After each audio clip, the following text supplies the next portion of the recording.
For more, let's bring in Hudson Institute Senior Fellow Rebecca Heinrichs and former National Security Council Senior Director and former Special Assistant under President George W. Bush, Michael Allen. Great to have you both. Welcome. Thank you. Thank you. So Prime Minister Netanyahu talked about this possible ceasefire deal. Let's play it and I'll get you guys to react. The only reason it's not finished is because they have the hostages. And we are doing everything we can to not to cause them harm. They took 255 hostages. We're working on it, but I think we'll end up meeting all our goals, achieving the release and safe return of our hostages, all of them, destroying Hamas. I'm confident we'll achieve that. Rebecca, what's your assessment right now? Well, if you notice, Bibi Netanyahu hasn't really moved off these particular goals from the very beginning of the conflict, so he's been entirely consistent. There are 50 hostages remaining in Gaza, 20 we believe who are living, and Israel is not going to relent or accept anything other than the full return of those individuals. And so I would say that until we can secure those hostages, that Israel is going to reserve the right to continue to pummel Hamas and destroy their infrastructure while being as careful as they can not to do harm to their own people. Michael, how do you see it?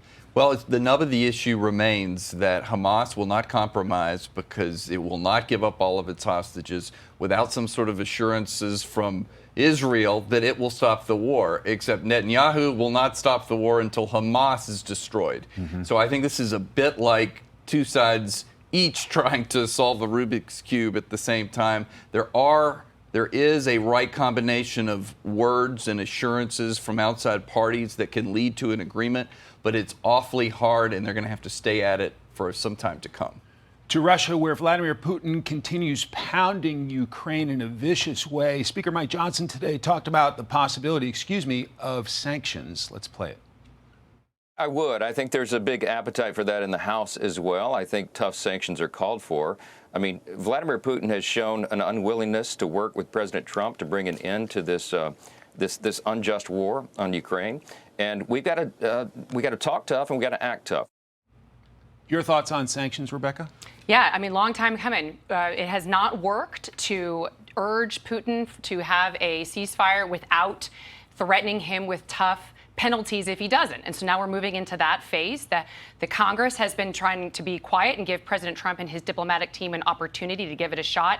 Without doing it, it hasn't worked. So now, as Speaker Johnson said, you've got a package in the House and the Senate to impose sanctions. It's bipartisan on Russia, consideration to freeze frozen Russian assets to go to Ukraine and to get other countries, not just the United States, to get weapons into Ukraine so that Ukraine can continue to hold the line and defend itself. I think all of that's coming, and it will increase the likelihood to incentivize Russia to finally have some kind of negotiated settlement to this war.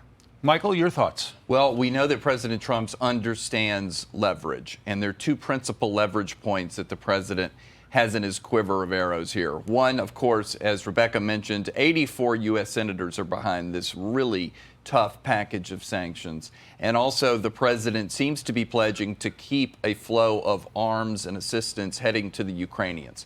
There's indications that the president's going to give a statement this week, about our U.S. policy towards Ukraine. I think he's found a politically saleable way to move forward, which is we can continue to provide arms to the Ukrainians, but we're going to get the Europeans, especially those in NATO who have not lived up to their spending commitments in the past, perhaps to pay for it.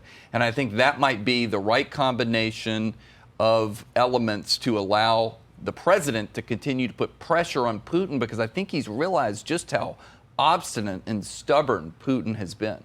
Rebecca, Michael, I could talk foreign policy with you guys all day, but we got to run. Thank you very much. Thanks, Mike. Thank you.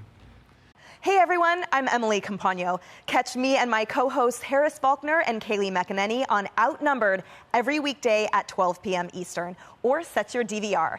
Also, don't forget to subscribe to the Fox News YouTube page for daily highlights.